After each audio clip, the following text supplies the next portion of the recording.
பிரதமர் சொல்லுகிறார், பிரதமராக ஆவதற்கு முன்பு சொல்லுகிறார், மாநில அரசுகள் டெல்லிக்கு காவடி தூக்குற நிலைமையை மாற்றி அதிகார பகிர்வுக்கு வழிகாட்டுவதுதான் என்ற அணுகுமுறையாக இருக்கும். மாநில முதலமைச்சரா நான் அடைஞ்ச 12 ஆண்டு கால அனுபவத்தோட தேசிய தலைமையை ஏற்கிறதால மாநிலங்களுடைய பிரச்சனையும் எனக்கு தெரியும், ஒன்றிய அரசோட முக்கியத்துவம் எனக்கு புரியும்னு சொன்னீங்களே, சொன்னபடி நடந்துக்கிட்டீங்களா? வரி விதிப்பதில் மாநிலங்களுக்கு உரிமை உண்டா? வரி பகிர்வையாவது மாநிலங்களிடம் நியாயமாக நடந்து கொண்டீர்களா? திட்டங்கள் அறிவிக்கிறது, செயல்படுத்துவது, இதிலையாவது மாநிலங்களை பாரபட்சம் இல்லாமல் நடத்துறீங்களா? இல்லையே. கூட்டாட்சி தத்துவத்தை ஆதரிக்கிற நீங்க அப்படின்னு சொன்னீங்களே, அதுக்கு ஒரு சாட்சியத்தையாவது உங்களால் காட்ட முடியுமா? பிரச்சனை வரும்போது மாநில முதலமைச்சர் அழைச்சு என்னைக்காவது நீங்க பேசியிருக்கீங்களா? ஆலோசனை நடத்தி இருக்கீங்களா? எதுவும் இல்லையே. அது மட்டுமல்ல, இன்னும் சொன்னீங்க, ஒன்றியத்தில் ஆட்சிக்கு வந்த பிறகு மாற்று கட்சிகள் ஆட்சி பொறுப்பில் இருக்கிற மாநில அரசுகளை பழி வாங்க மாட்டேன், எந்த வகையிலும் மாநில அரசுகள் பழிவாங்கப்படாதுன்னு உறுதியளிக்கிறேன். என்னதான் அரசியல் வேறுபாடுகள் இருந்தாலும் ஒன்றிய மாநில உறவு சீர்குலைய இடம் தர மாட்டேன்னு பிரதமர் மோடி அவர்கள் சொன்னார்கள். எதிர்கட்சிகள் ஆளக்கூடிய மாநிலங்களை பழிவாங்கிறது மட்டுமே, பழிவாங்கக்கூடிய அரசியலை மட்டுமே நடத்திட்டு இருக்கீங்க என்பதற்கு எத்தனை ஆதாரங்களை இப்ப என்னால சொல்ல முடியும். இப்போ கூட எங்களுடைய தமிழ்நாட்டு ஆசிரியர்கள் மற்றும் மாணவர்களுக்கான 2151 கோடி ரூபாய் நிதியை கொடுக்காம பழிவாங்கல் அரசியலை தான் நடத்திட்டு இருக்கீங்க. மாண்புமிகு பிரதமர் மோடி அவர்களே, இன்னும் இருக்கு. 6/12/2012 அன்று குஜராத் மாநிலத்தினுடைய முதலமைச்சராக இருந்தப்போ சொன்னது ஞாபகம் இருக்கா? குஜராத் மக்கள் 60,000 கோடியை டெல்லிக்கு அனுப்புறாங்க, ஆனா அங்கிருந்து திரும்ப வர்றது மிக குறைவு, மிக மிக குறைவு. குஜராத் என்ன பிச்சைக்காரர்கள் மாநிலம் நினைச்சீங்களா அப்படின்னு கேட்டார. அதே கேள்வி நான் திருப்பி கேட்கிறேன், தமிழ்நாடு என்ன பிச்சைக்கார மாநிலமா? நாங்க உழைச்சி வரிய செலுத்தின படத்துல எங்களுக்கான நிதியை கொடுக்கறதுல உங்களுக்கு என்ன பிரச்சனை? 43 லட்சம் பள்ளிக்கூடங்களோட நலனுக்காக நிதியை விடுவிக்காம மிரட்டது நியாயமா? தேசிய கல்விக் கொள்கையை ஏத்துக்கலன்னு தமிழ்நாட்டுக்கு தர வேண்டிய நிதியை தர மறுக்கிறாங்க. உண்மையிலே மக்களுக்கான மாணவர்களுக்கான திட்டமாக இருந்தா நாம அதை ஏன் எதிர்க்க போகிறோம்? உறுதியோடு சொல்றேன், பாஜகவோட இந்த பாசிச நடவடிக்கைகளுக்கு நாம் எந்த காரணத்தை கொண்டும் உயிரே போனாலும் அடிபணிய மாட்டோம். பாஜகவின் பாசிச நடவடிக்கைகளுக்கு எதிராக ஒட்டுமொத்தமா இந்தியாவை திரட்டுவோம். பாஜகவின் ஆதிக்கவாதி சாதிய சிந்தனை நம்ம மக்களுடைய சமூக நீதியை மறுக்குது. பாஜகவின் சர்வாதிகார சிந்தனை நம்மளை போன்ற மாநிலங்களோட சுயாட்சி தன்மையை நொறுக்குது. பாஜகவுடைய மதவாத சிந்தனை இந்த நாட்டின் மதச்சார்பற்ற தன்மையை சிதைக்குது. இதை இப்ப தடுக்கலன்னா பிறகு எப்பவுமே தடுக்க முடியாது. சமூக நீதி, மதச்சார்பின, கூட்டாட்சி இந்தியா, மாநில சுயாட்சி கோட்பாடுகளின் கீழ் இந்தியாவை அணி திரட்டுவோம். அப்படி அணி திரட்டினா மட்டும்தான் இந்தியாவை காப்பாற்ற முடியும். அதனால தமிழ்நாடு போராடும், தமிழ்நாடு வெல்லும் என்ற போராட்டமானது இந்தியா முழுமைக்குமான போராட்டமாக மாறப்போகுது. இதற்காகவும் விட்டுத்தர மாட்டோம். தமிழ்நாட்டின் உரிமைகளுக்காக ஒன்றுபட்டு போராடுவோம். தமிழ்நாடு போராடும், தமிழ்நாடு வெல்லும். இதுதான் ஒரே இலக்கு. இப்படை தோற்கின் எப்படை வெல்லும் என்று ஒன்றிய ஆட்சியாளர்களை நோக்கி கேட்கின்ற வகையில் திரண்டிருக்கக்கூடிய தமிழினமே, இந்த இனத்திற்காக இனிமை மிகு நம்ம தமிழ் மொழிக்காக, தமிழ்நாட்டின் உரிமைகளுக்காக ஆபத்து வந்தால் வீழ்வது நாமாக இருப்பினும் வாழ்வது தமிழாக இருக்கட்டும் என்று வீர முழக்கமிட்டு எந்த தியாகத்திற்கும் தயாராக இருக்கக்கூடிய திராவிட பட்டாளமே, நம் இனத்தினுடைய நிலத்தின் மொழியின் நலத்தை கெடுக்கின்ற எதிரிகள் எவராக இருப்பினும் துணிவுடன் எதிர்கொள்ளும் திராவிட முன்னேற்ற கழகத்தின் வீர உடன்பிறப்புகளை, திராவிட முன்னேற்ற கழகத்தின் மீது நம்பிக்கை வைத்துக் கொண்டிருக்கக்கூடிய பொதுமக்களை நீங்க எண்ணி பாருங்க. 3 ஆண்டுல நம்ம மாநிலம் எந்த அளவிற்கு முன்னேறி இருக்கு.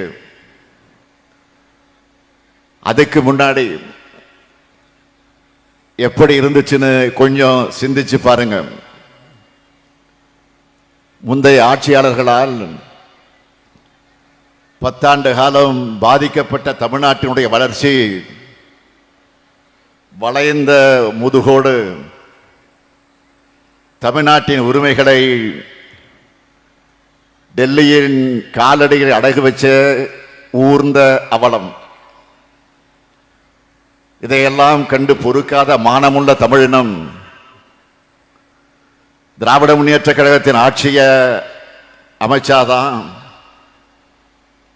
நாடும் நாட்டு மக்களும் நிம்மதியாக இருக்க முடியும், சுயமரியாதை உணர்வோடு தலைநிமிர்ந்து வாழ முடியும்னு செஞ்சு 2021ஆம் ஆண்டு நடைபெற்ற சட்டமன்ற தேர்தலில் நம்ம கூட்டணிக்கு மாபெரும் வெற்றியை தந்து நம்முடைய திராவிட மாடல் ஆட்சியை உருவாக்குனாங்க. மக்களான நீங்க எங்க மேல வச்ச நம்பிக்கைய நாளும் காப்பாத்தி இந்தியாவே திரும்பி பார்க்கிற திட்டங்களை செயல்படுத்திக்கிட்டு வரோம். கலைஞர் மகளிர் உரிமை திட்டம், விடியல் பயணம், முதலமைச்சரின் காலை உணவு திட்டம், புதுமை பெண் திட்டம், தமிழ் புதல்வன் திட்டம், இல்லம் தேடி கல்வி, மக்களை தேடி மருத்துவம், நான் முதல்வன், இன்னுயிர் காப்போம் நம்மை காக்கும் 48, இதயம் காப்போம் பாதம் பாதுகாப்போம், முதல்வர் மருந்தகம், தோழி விடுதி, கலைஞர் கனவு இல்ல திட்டம், அண்ணல் அம்பேத்கர் தொழில் முன்னோடிகள் திட்டம், ஊட்டச்சத்தை உறுதி செய்ய திட்டம்னு குழந்தைகள், பள்ளி கல்லூரி மாணவர்கள், இளைஞர்கள், மகளிர், உழவர்கள், பாட்டாளிகள், தொழில் முனைவோர், முதியோர், எல்லா தரப்பு மக்களுக்குமான ஆட்சியை நடத்திட்டு வரோம். நம்ம மாநிலத்துடைய வளர்ச்சியை பற்றி உங்க முதலமைச்சரான நான் பெருமையாக சொல்றதை விட ஒன்றிய அரசே சொல்லியிருக்கு. ஒன்றிய அரசு வெளியிடுகிற எல்லா ஆய்வறிக்கைகளிலும் புள்ளி விவரங்களிலும் தமிழ்நாடு தான் முன்னணி மாநிலமாக இருக்கு. அதனாலதான் நம்முடைய திட்டங்களை பிற மாநிலங்களும் தங்களுடைய மாநிலங்களுக்கு எடுத்துட்டு போறாங்க. தமிழ்நாடு வளர்ச்சி பாதைகளை மீண்டும் நடைபோடுது. ஒரு மாநில அரசு சிறப்பா செயல்பட்டு நாட்டுக்கே எடுத்துக்காட்டா இருக்குன்னா அந்த மாநிலத்துக்கு துணை நிற்க வேண்டிய ஒன்றிய அரசோட கடமை. ஆனா ஒன்றிய பாஜக அரசு எப்படிப்பட்ட அரசா இருக்கு? கொள்ளைப்புறம் வழியா தங்களுடைய வலதுசாரி அஜெண்டாவை செயல்படுத்த துணை நின்ன அதிமுக ஆட்சி போயிடுச்சே அப்படிங்கிற கோபத்தோடும் மறுபடியும் தமிழ்நாடு தலைமிருந்து நடைபோடுதே என்ற பொறாமை உணர்வோடும் நம்முடைய செயல் திட்டங்களுக்கு திமுக அரசு தடையா இருக்க, தமிழ்நாட்டுக்கும் தமிழர்களுக்கும் காவல் அரணா இருக்கேன்னு என்ற எரிச்சலோடும் எப்படியெல்லாம் இடைஞ்சல் தர முடியுமோ, எந்த வகையிலெல்லாம் தடை கருக்களை போட முடியுமோ, எதையெல்லாம் செஞ்சு நம்மோட நிம்மதியை கெடுக்க முடியுமோ அதையெல்லாம் முன்வந்து செய்யறாங்க. சிறுமைப்படுத்த நினைக்கிறாங்க. நம்மோட உரிமைகளை பறிக்கிறதையும் தமிழ்நாடு கொச்சைப்படுத்துறதையும் நம்மால் அமைதியா பார்த்துட்டு இருக்க முடியுமா? ஆட்சி பொறுப்பில் இருக்குங்கிறதுக்காக, பதவி சுகத்துக்காக ஒன்றிய அரசு கிட்ட பணிஞ்சு போற முதுகெலும்பு இல்லாத அடிமை கூட்டம் இல்ல நாம். சுயமரியாதையும் இனமான உணர்வும் உள்ள திராவிட முன்னேற்ற கழகம்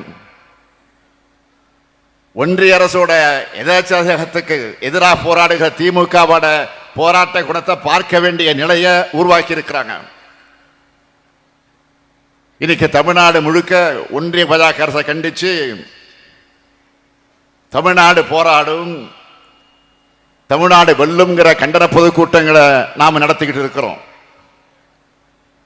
நம்மை பொறுத்த வரைக்கும் ஆளுங்கட்சியாக இருந்தாலும் எதிர்கட்சியாக இருந்தாலும் சட்டமன்றம், நாடாளுமன்றம், மக்கள் மன்றம் என்னைக்கு மக்களுக்கான குரலா ஒழிப்போம். வாதாடியும் போராடியும் நம்மோட உரிமைகளை நிலைநாட்டுவோம். உறுதியேற்றுக் கொள்ளக்கூடிய கூட்டம் தான் இந்த மாபெரும் கூட்டம். நேற்று திடீரென மழை பெஞ்சிச்சு. இந்த கூட்டம் பாதிக்குமா என்ற ஒரு கவலை எல்லாருக்கும் வந்துச்சு, எனக்கு வந்துச்சு. அன்பகம் கலையிடம் தொலைபேசியில் தொடர்பு கொண்டு கேட்டேன். இல்லை இல்லை, எவ்வளவு மழை பெஞ்சாலும் சிறப்பாக கூட்டம் நடைபெறுவதற்கான ஏற்பாடுகளை நம்ம 3 மாவட்ட செயலாளர்களும், அமைச்சர் நாசர், சந்திரன், ரமேஷ்ராஜ், அதே போல தொகுதியினுடைய எம்எல்ஏ பிஜிஆர் எல்லாம் முனைப்பா செஞ்சுக்கிட்டு இருக்கிறாங்க. அவங்களுக்கு துணை நிற்கக்கூடிய அனைத்துக்கும் என்னுடைய வாழ்த்துக்களையும் பாராட்டுக்களையும் இந்த நேரத்தில் நான் தெரிவித்துக் கொள்ள விரும்புகிறேன். இன்றைக்கு மாண்புமிகு பிரதமராக இருக்கக்கூடிய திரு நரேந்திர மோடி அவர்கள் பிரதமர் வேட்பாளராக அறிவிக்கப்பட்ட சமயத்தில் என்ன சொன்னார்? டெல்லியில் இருந்து இந்தியா முழுமைக்கும் திட்டமிடுகிறது என்பது அகற்றப்பட்டு அந்தந்த பகுதியில் இருக்கக்கூடியவர்கள் துணையோடு திட்டமிடுவதுதான் என்னுடைய அணுகுமுறையாக இருக்கும்னு சொன்னார். நான் கேட்கிறேன், மாண்புமிகு பிரதமர் மோடி அவர்களே, ஒரு காலத்தில் குஜராத் மாநிலத்தினுடைய முதலமைச்சராக இருந்த மாண்புமிகு பிரதமர் மோடி அவர்களே, கடந்த 10 ஆண்டு காலத்தில் இங்க சொன்னபடி மாநிலங்கள்கிட்ட நடந்துகிட்டு இருக்கீங்களா? இல்லையே. அதுக்கு மாறா உங்களுடைய செயல்பாடுகளும் உங்கள் அமைச்சரோட அணுகுமுறையும் எப்படி இருக்கு? மாநிலங்களை எப்படி அழிக்கிறது, எப்படி ஒழிக்கிறது, மாநில உரிமைகளை எப்படி பறிக்கிறது, எப்படி சிதைக்கிறதுன்னு சர்வாதிகார எண்ணமா தான் இருக்கு. நான் பிரதமரானா மாநிலங்களுக்கு முக்கியத்துவம் தருவேன்னு சொன்னீங்களே, அப்படி மாநிலங்களுக்கு முக்கியத்துவம் கொடுத்து கூட்டாட்சி ஜனநாயகத்துக்கு மதிப்பளிச்சு நீங்க செயல்படுத்தின செயல்கள் என்ன? அதுதான் என்னுடைய கேள்வி. பிரதமராகும் போது நீங்க சொன்னது மறுபடியும் உங்களுக்கு நான் நினைவுபடுத்த விரும்புகிறேன். மாநில அரசுகள் டெல்லிக்கு காவடி தூக்குகிற நிலைமையை மாற்றி பிரதமர் சொல்லுகிறார், பிரதமராக ஆவதற்கு முன்பு சொல்லுகிறார், மாநில அரசுகள் டெல்லிக்கு காவடி தூக்குற நிலைமையை மாற்றி அதிகார பகிர்வுக்கு வழிகாட்டுவதுதான் என்னுடைய அணுகுமுறையாக இருக்கும். மாநில முதலமைச்சரா நான் அடைஞ்ச 12 ஆண்டு கால அனுபவத்தோட தேசிய தலைமையை ஏற்கிறதால மாநிலங்களுடைய பிரச்சனையும் எனக்கு தெரியும்,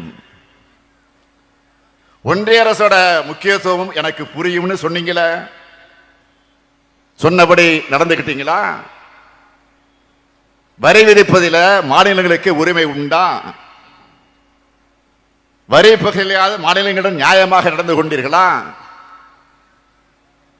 திட்டங்கள் அறிவிக்கிறது, செயல்படுத்துவது, இதுலயாவது மாநிலங்களை பாரபட்சம் இல்லாமல் நடத்துறீங்களா?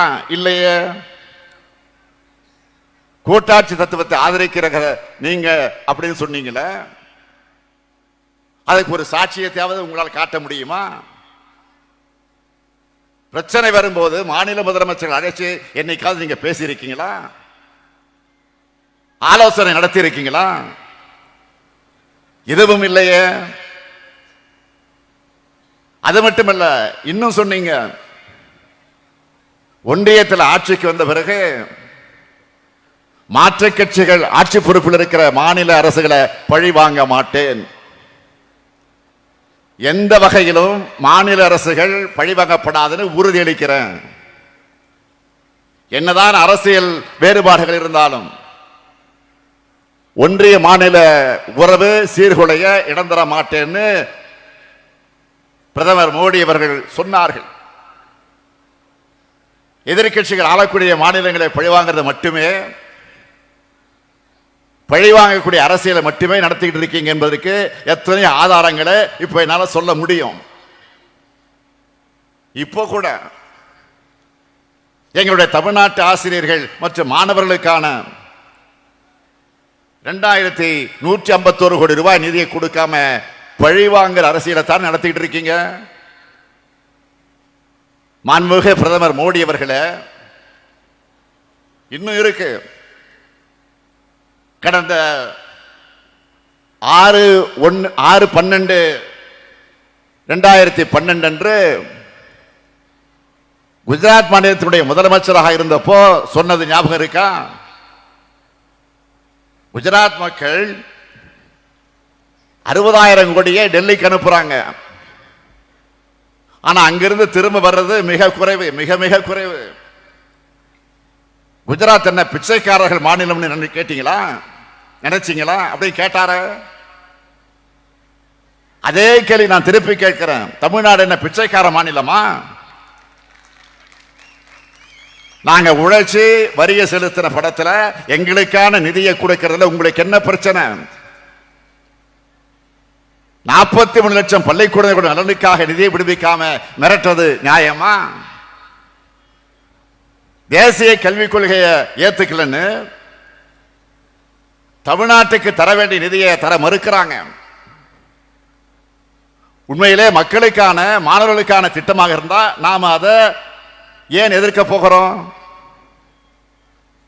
எல்லாரையும் கல்விக்குள் அழைச்சிக்கிட்டு வர திட்டமா இருந்தா அதை வரவேற்போமே, வரவேற்று மகிழ்ந்திருப்போமே, மகிழ்ச்சியோடு அதை நிறைவேற்றி இருப்போமே. ஆனா தேசிய கல்விக் கொள்கை அப்படிப்பட்டதான். கல்வியில இருந்து மக்களை நீக்கம் செய்யறதுக்கான அத்தனை செயல் திட்டங்களையும் கொண்டதாகத்தான் இந்த கல்விக் கொள்கை இருக்கு. அதனாலதான் எதிர்க்க வேண்டியதாக இருக்கு. தேசிய கல்விக் கொள்கையை நாம ஏன் எதிர்க்கிறோம்னு அதனுடைய வரைவு கொள்கையா வெளிப்படையாகவே கல்வியாளர்கள் அடங்கிய குழுவை அமைச்சு தெளிவான ஆய்வறிக்கையை நாம் வெளியிட்டோம். தேசிய கல்விக் கொள்கை என்பது கல்விக் கொள்கை அல்ல, அது காவி கொள்கை. அது இந்தியாவை வளர்க்க உருவாக்கப்பட்ட கல்விக் கொள்கை அல்ல, இந்தியை வளர்க்க கொண்டு வரப்பட்ட காவிக் கொள்கை. இந்த கல்விக் கொள்கை தமிழ்நாட்டோட கல்வி வளர்ச்சியை மொத்தமா அழிச்சு ஒழிச்சுடணும் தான் நாம எதிர்க்கிறோம். சமூக நீதி எனப்படும் இடஒதுக்கீட்ட தேசிய கல்விக் கொள்கை ஏற்கல. பட்டியலின, பழங்குடியின, இதர பிற்படுத்தப்பட்ட மக்களுக்கு தரக்கூடிய உதவித்தொகையை இந்த கொள்கை மறுக்குது.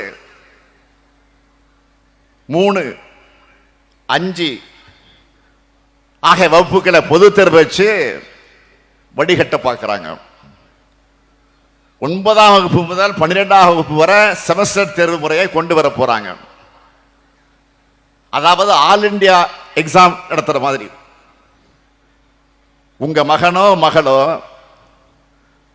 12ஆம் வகுப்பு முடிச்சுட்டு விரும்பின கல்லூரியில் போய் விரும்பின பாடத்தில் உடனே சேர முடியாது. இப்போ மருத்துவக் கல்லூரியில் சேர நீட் தேர்வு வைக்கிற மாதிரி ஆர்ட்ஸ் காலேஜுக்கும் தேர்வு வச்சு தான் எடுப்பாங்க. அந்த தேர்வையும் கல்லூரி நடத்தாது, தேசிய அளவில் தேர்வு ஏஜென்சி தான் நடத்தும். 10ஆம் வகுப்பு முதல் பட்டப்படிப்பு வரை படிப்பை தொடர விரும்பாத மாணவர்கள் அவங்களாகவே வெளியேறலாம். இப்படி சொல்றத போன்னு விரட்டத்துக்கு சமம். 6ஆம் வகுப்பு முதல் தொழிற்கல்வி என்ற பெயரால குலக்கல்வி திட்டத்தை அறிமுகப்படுத்த போறாங்க. குலத்தொழில ஜாதி தொழில தொடராம படிச்சு முன்னேற நினைக்கிறவங்களை மீண்டும் அதை நோக்கி தள்ள பார்க்கிறாங்க. இதையெல்லாம் பார்த்துத்தான் தேசிய கொள்கை ஏற்றுக்க மாட்டோம்னு ஆணித்தரமாக சொல்றோம். ஆனா இதையெல்லாம் ஏத்துக்கிட்டாதான் தர்மேந்திர பிரதான் என்ன சொல்லுகிறாரு, இதை ஏத்துக்கிட்டு ஆகணும் என்று சொல்லுகிறார். இல்லைன்னா பணம் கிடையாது மறுக்கிறார். 2000 கோடி கிடையாது சொல்லுகிறார். உடனே நான் சொன்னேன் 2000 கோடி நான் 10,000 கோடி தந்தாலும் ஏத்துக்க மாட்டோம் என்று ஸ்ட்ராங்கா நான் சொல்லிட்டேன். அந்த கோபத்தில் தான் அமைச்சர் தர்மேந்திர பிரதான் தமிழ்நாட்டை சேர்ந்தவங்க மேல கோபப்படுகிறார். நமக்கு ஜனநாயகத்தன்மை இல்லையாம், நாகரிகம் இல்லையாம். கல் தோன்றி மண் தோன்றா காலத்தை முன்தோன்றியே ஏனோ நம்முடைய தமிழ்நாம். உலகத்துக்கு யாதும் ஊரே யாவரும் கேளீர் என்ற பண்பாட்டை உருவாக்கி கொடுத்துச்சு. அத்தகைய தமிழர்களுக்கு ஜனநாயகம் தெரியாதா, நாகரிகம் தெரியாதா? வந்தாரை வாழ வைக்கும் தமிழ்நாடு இது. பிறப்புக்கும் எல்லா உயிருக்கும் அறம் பேசுற தமிழகத்துக்கு ஜனநாயகத்தை பத்தி வகுப்பு எடுக்காதீங்க. நீங்க என்னமோ ஹெட் மாஸ்டர் மாதிரி, நாங்க என்னமோ ஸ்டூடெண்ட் மாதிரி எங்களுக்கு வகுப்பு எடுக்க வந்திருக்கிறீங்களா? விடமாட்டோம். தமிழ்நாடு விடாம போராடுறத நீங்க தாங்கிக்க முடியாம தமிழ்நாட்டை சேர்ந்தவங்க நாகரிகமற்றவர்கள் சொல்றார் ஒன்றிய அமைச்சர் தர்மேந்திர பிரதான் அவர்கள். தமிழ்நாட்டை கொச்சைப்படுத்துவதுதான் உங்களுடைய வழக்கம். ஏற்கனவே பார்த்தோமே, ஒடிசா மாநிலத்தில் தேர்தல் நடந்தப்போ மரியாதைக்குரிய நவீன் பட்நாயக் அவர்களின் செயலாளரா நம்முடைய தமிழ்நாட்டை சார்ந்த ஒருவர் இருந்தார். தமிழ்நாட்டை சார்ந்த ஒரு இருந்தார் என்பதற்காக பிரதமர் மோடியும் உள்துறை அமைச்சரும் தமிழ்நாட்டை எப்படியெல்லாம் கொச்சைப்படுத்தினாங்க. ஜெகநாதர் கோயில் கருவூல சாவிய தமிழ்நாட்டுக்கு திருடிட்டு போயிட்டாங்க. நாங்க ஆட்சிக்கு வந்ததும் அந்த கருவூல சாவி தொடர்பான விசாரணை அறிக்கையை பொதுவில் வெளியிடுவோம் அப்படின்னு பேசினாங்களா இல்லையா? ஜெகநாதர் கோயில் கருவூல சாவிக்கு தமிழ்நாட்டுக்கு என்ன சம்பந்தம்? பிரதமரும் உள்துறை அமைச்சரும் செஞ்சது எவ்வளவு பெரிய அவதூறு. அங்க ஆட்சி மாற்றம் நடந்து பாஜக ஆட்சிக்கு வந்து 5 மாசம் ஆச்சு. கருவூலச்சாவி எங்கன்னு ஒடிசா மாநிலத்தினுடைய எம்பி ஒருவர் நாடாளுமன்றத்தில் பேசி இருக்கிறார். தமிழர்களை திருடர்னு சொன்னதை உடனே வாபஸ் பெறுங்கன்னு அந்த எம்பி சொல்லி இருக்கிறார். இதை கேட்டு அவையில் வாய்மூடி மௌனம் சாதிச்சிருக்கிறாங்க. இதுதான் அநாகரிகம். அநாகரிகம் பற்றி பேசுகிற தர்மேந்திர பிரதான் அவர்களே, எது நாகரிகம்னு உங்களால் சொல்ல முடியுமா? எந்த மாநிலத்திலிருந்து வரியை வசூல் பண்ணிக்கிட்டு எங்களையே பட்டினி போடுறதுதான் நாகரிகமா? தமிழ் பிடிக்கும், தமிழ் பேச முடியலன்னு சொல்லிக்கிட்ட தமிழுக்கு நிதி ஒதுக்காம சமஸ்கிருதத்துக்கு நிதி ஒதுக்கிறது தான் நாகரிகமா? தாய்மொழிய வலியுறுத்துறோம்னு சொல்லிக்கிட்டு அதை செய்யாம சமஸ்கிருதத்தை இந்தியையும் திணிக்கிறது தான் நாகரிகமா? குஜராத்தில் இயற்கை பேரிடர் வந்தா அன்று மாலையே 10,000 கோடி ரூபாய் ஒதுக்கிறதும், தமிழ்நாட்டில் பேரிடர் நடந்து 2 ஆண்டுகள் ஆன பிறகும் நாங்க கேட்டதுல 1 விழுக்காடு நிதி கூட ஒதுக்காம இருக்கிறதா நாகரிகமா? ஒரே ஒரு எய்ம்ஸ் மருத்துவமனையை மட்டும் அறிவிச்சுட்டு 7 வருஷமா அதை கட்டாம ஏமாத்துறது தான் நாகரிகமா? நாகரிகத்தை பத்தி யார் பேசுறது? அநாகரிகத்தின் அடையாளமே நீங்க தான்.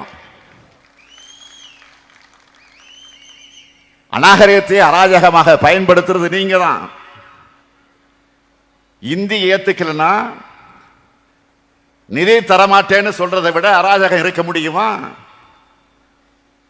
தமிழ்நாட்டை சார்ந்தவங்களை அராஜகவாதிகள் சொன்ன தர்மேந்திர பிரதான் 1/2 மணி நேரத்தில் மன்னிப்பு வச்சுட்டாங்க நம்ம தமிழ்நாட்டு எம்பிக்கள்.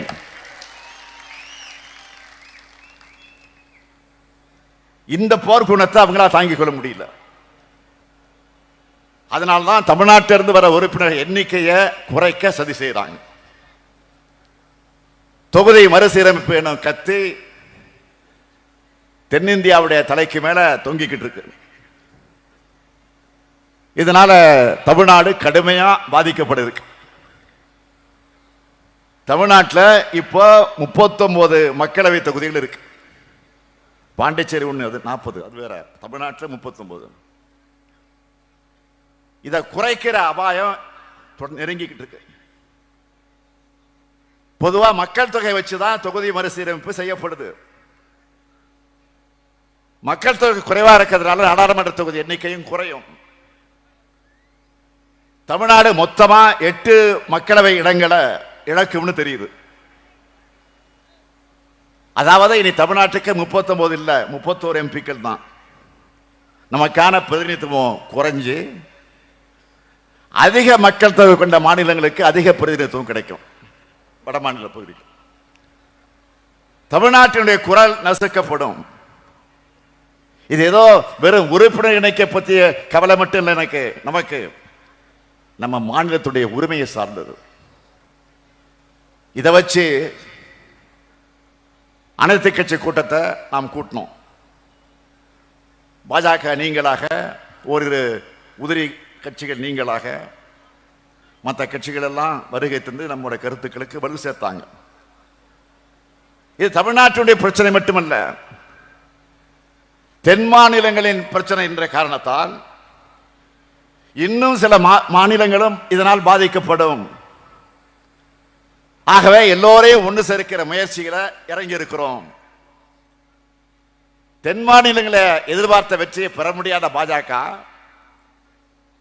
வட மாநிலங்களை பெறக்கூடிய அந்த வெற்றியை வச்சு ஆட்சியை தக்க வச்சுக்கலான்னு பார்க்குது. தான் சரி. தங்களுக்கு செல்வாக்கான மாநிலங்களுடைய எம்பிக்கள் எண்ணிக்கை அதிகரிச்சுக்கிட்டு பார்க்கிறாங்க. இத திமுக தடுத்து நிறுத்தும். தென் மாநில கட்சி அனைத்தையும் சேர்த்துக் கொண்டு தடுப்போம். தொகுதி மறுசீரமைப்பில் பாதிக்கப்பட மாநிலங்களை சேர்த்து கூட்டு நடவடிக்கை குழு அமைக்க இருக்கிறோம். ஆந்திரா, தெலுங்கானா, கர்நாடகா, கேரளா, ஒடிசா, மேற்கு வங்கம், பஞ்சாப் ஆக 7 மாநிலங்கள் இருக்கக்கூடிய 29 கட்சிகளுக்கு நான் கடிதம் எழுதியிருக்கிறேன். நம்முடைய பிரதிநிதிகள், அமைச்சர், நாடாளுமன்ற உறுப்பினர்கள் எல்லாம் நேரடியாக சென்று இந்த கடிதங்களை சம்பந்தப்பட்ட இடத்திலே கொடுத்திருக்கிறார்கள். 2 நாட்களாக கொடுத்து கொண்டிருக்கிறார்கள். அது மட்டும் இல்லை, பிற மாநில முதலமைச்சரோடு நானே நேரடியாக தொலைபேசியிலே இந்த காலையிலிருந்து தொடர்ந்து பேசிக் கொண்டிருக்கிறேன்.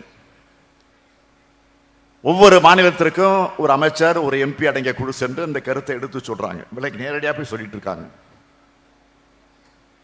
இதனுடைய தொடர்ச்சியா சென்னையில் பல்வேறு மாநில கட்சிகள் கலந்து கொள்ளக்கூடிய கூட்டத்தை மார்ச் 22ஆம் தேதி நடத்த இருக்கிறோம். இந்திய நாட்டினுடைய கூட்டாட்சி அமைப்புக்கும் ஜனநாயக கொள்கைகளுக்கும் அச்சுறுத்தலை ஏற்படுத்துறதா தொகுதி மறுசீரமைப்பு இருக்கு. 39 எம்பிக்கள் குரலையே ஒன்றிய அரசு ஏற்க மறுக்கிற நிலையில இந்த எண்ணிக்கை இன்னும் குறைஞ்சாலோ குறைக்கப்பட்டாலோ அது தமிழ்நாட்டுக்கு இழைக்கப்படுகிற அழிக்க முடியாத அநீதியாகிவிடும். பல்வேறு மாநில கட்சிகளும் இணைந்து எடுக்கிற முடிவின்படி அடுத்த கட்ட நடவடிக்கைகளை நாம் எடுப்போம். நிதி தரமாட்டோம், அதிகாரத்தை பறிப்போம். இதை கேள்வி கேட்டா தொகுதி எண்ணிக்கை குறைப்போம் என்ற அளவுக்கு எதேச்சதிகார ஆட்சியை நடத்திட்டு இருக்கக்கூடிய பாஜக, உறுதியோடு சொல்றேன், பாஜகவோட இந்த பாசிச நடவடிக்கைகளுக்கு நாம் எந்த காரணத்தை கொண்டும் உயிரே போனாலும் அடிபணிய மாட்டோம்.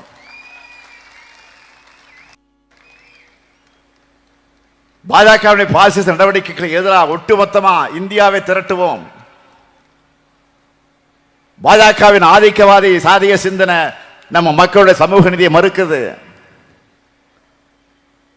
பாஜகவின் சர்வாதிகார சிந்தனை நம்மளை போன்ற மாநிலங்களோட சுயாட்சி தன்மையை நொறுக்குது. பாஜகவுடைய மதவாத சிந்தனை இந்த நாட்டின் மதச்சார்பற்ற தன்மையை சிதைக்குது. பாஜகவுடைய எதேச்சக எண்ணம் கூட்டாட்சி தத்துவத்தை ஒழிக்க பார்க்குது. இத இப்ப தடுக்கலன்னா பிறகு எப்பவுமே தடுக்க முடியாது. சமூக நீதி, மதச்சார்பின்மை, கூட்டாட்சி இந்தியா, மாநில சுயாட்சி கோட்பாடுகளின் கீழ் இந்தியாவை அணி திரட்டுவோம். அப்படி அணி திரட்டினா மட்டும்தான் இந்தியாவை காப்பாற்ற முடியும். அதனால தமிழ்நாடு போராடும், தமிழ்நாடு வெல்லும் என்ற போராட்டமானது இந்தியா முழுமைக்குமான போராட்டமாக மாறப்போகுது. பிரதமர் மோடி அவர்களே, உங்களுக்கு என்னுடைய வேண்டுகோள், இந்தியை வளர்க்கிறதை விட இந்தியா வளர்க்க பாருங்க. எத்தனை ஆயிரம் கோடி செலவழிச்சாலும் சமஸ்கிருதத்தை வளர்க்க முடியாது. மக்களால் பேசப்படாத மொழி, மொழியை வளர்க்க கோடி கோடியாக கொட்டி குவிப்பீங்க. உலகமெங்கும் பல நாடுகளில் அரசு அங்கீகாரத்தோடு மக்களால் பேசப்படுகிற எங்க தமிழ் மொழிக்கு ஓரவஞ்சனை செய்வீங்களா? நாடு இப்ப என்ன நிலையில் இருக்கு? பிரதமர் அவர்களே, ஜிடிபி எனப்படும் இந்திய நாட்டினுடைய உள்நாட்டு உற்பத்தியை என்னவா வச்சிருக்கிறீங்க? கடந்த அக்டோபர் டிசம்பர் ஆகிய 3வது காலாண்டுல 6.8 விழுக்காடா வளரணும்னு சொன்னாங்க. ஆனா 6.2 விழுக்காடு தான் வந்திருக்கு. இதுதான் உங்களுடைய வளர்ச்சி இந்தியாவா? அமெரிக்க டாலருக்கு நிகரான இந்திய ரூபாய் மதிப்பு சரிஞ்சு சரிஞ்சு படுபாதளத்துக்கு போகுது. 2014ஆம் ஆண்டு நீங்க ஆட்சிக்கு வரும்போது அமெரிக்க டாலருக்கு இணையான இந்திய ரூபாயினுடைய மதிப்பு 58 ரூபாய் 47 பைசாவா இருந்துச்சு. இப்போ 2025ஆம் ஆண்டு 87 ரூபாய் 99 பைசா ஆயிடுச்சு. இதுதான் இந்தியாவுக்கான வளர்ச்சியா? அமெரிக்க பொருள்கள் மீது விதிக்கிற கூடுதல் வரியை குறைக்க இந்தியா ஒத்துக்கிட்டாங்கன்னு அந்த நாட்டினுடைய அதிபர் வெளிப்படையா பேட்டி அளிச்சிருக்கிறார். இது அவமானம் இல்லையா? இந்தியாவுக்கு இருக்க மதிப்பு மரியாதை இதுதானா? இந்தியாவுடைய மதிப்பை உயர்த்த நீங்க எடுத்த நடவடிக்கை என்ன? 2 ஆண்டுகளா மணிப்பூர் 10 எரியுது, 250 பேர் பலியாக இருக்காங்க. 2 நாட்களுக்கு முன்னாடி கூட வன்முறை நடந்திருக்கு. இதை தடுக்க ஒரு சிறு திரும்பை கூட ஒன்றிய பாஜக அரசு போடல, நடவடிக்கை எடுக்கல. நாங்க ஆட்சிக்கு வந்தா ஒரு மீனவரை கூட கைது செய்ய மாட்டாங்கன்னு சொன்னவர் யாரு? மோடி. அவருடைய 10 ஆண்டுகள் ஆட்சியில 3000 பேர் கைது செய்யப்பட்டிருக்கிறாங்க. கடந்த ஆண்டு மட்டும் 530 பேர் மீனவர்கள் கைது செய்யப்பட்டிருக்கிறாங்க. இந்த ஆண்டு இந்த 2 மாசத்துல 130 பேர் கைது செய்யப்பட்டிருக்கிறாங்க. சின்ன நாடான இலங்கை கூட உங்களை மதிக்கலையே. இதுதான் உங்களுடைய பரிதாபங்கள். அதனால்தான் அதல பாதாளத்துக்கு இந்தியா இறங்கிக்கிட்டு இருக்கு. இதை தடுக்க வேண்டிய கடமையும் பொறுப்பும் மாநில கட்சியாக இருந்தாலும் திமுகவுக்கு இருக்கு.